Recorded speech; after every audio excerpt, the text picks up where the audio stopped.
Un colosse de métal déjà à pied d'œuvre. Cette foreuse permet de creuser jusqu'à 45 mètres de profondeur. Il n'en existe que 2 au monde de cette envergure. Un outillage de pointe nécessaire pour sécuriser les fondations des 36 hectares du site. Sur cette parcelle du grand port maritime du Havre, on avait besoin d'aller au-delà de 35 mètres pour pouvoir ancrer nos pieux.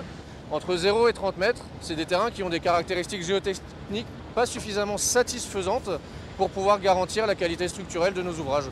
Des cavités profondes où les ouvriers vont couler des colonnes de béton renforcées par ces structures métalliques.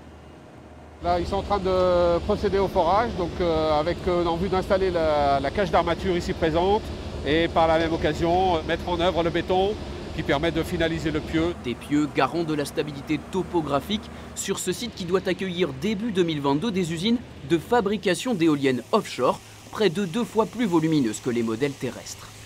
Aujourd'hui, les éoliennes représentent quand même plusieurs centaines de tonnes, donc on doit reprendre les charges au niveau des bâtiments et on a également des équipements appropriés pour pouvoir les manœuvrer, les manipuler et avec toute la sécurité que ça suppose pour pouvoir les entreposer jusqu'à les charger pour être installés en mer. Bientôt, c'est ici près de 500 ouvriers qui s'activeront pour ériger les murs des futurs bâtiments industriels. Derrière vont survenir les travaux de génie civil et par-dessus ces équipements de génie civil, on aura la charpente métallique qui devrait survenir dès le mois prochain au mois de novembre. Une fois opérationnelles, ces usines produiront des éoliennes pour 5 parcs en mer, notamment à Dieppe et à Fécamp. Le site devrait générer 750 embauches en 2022.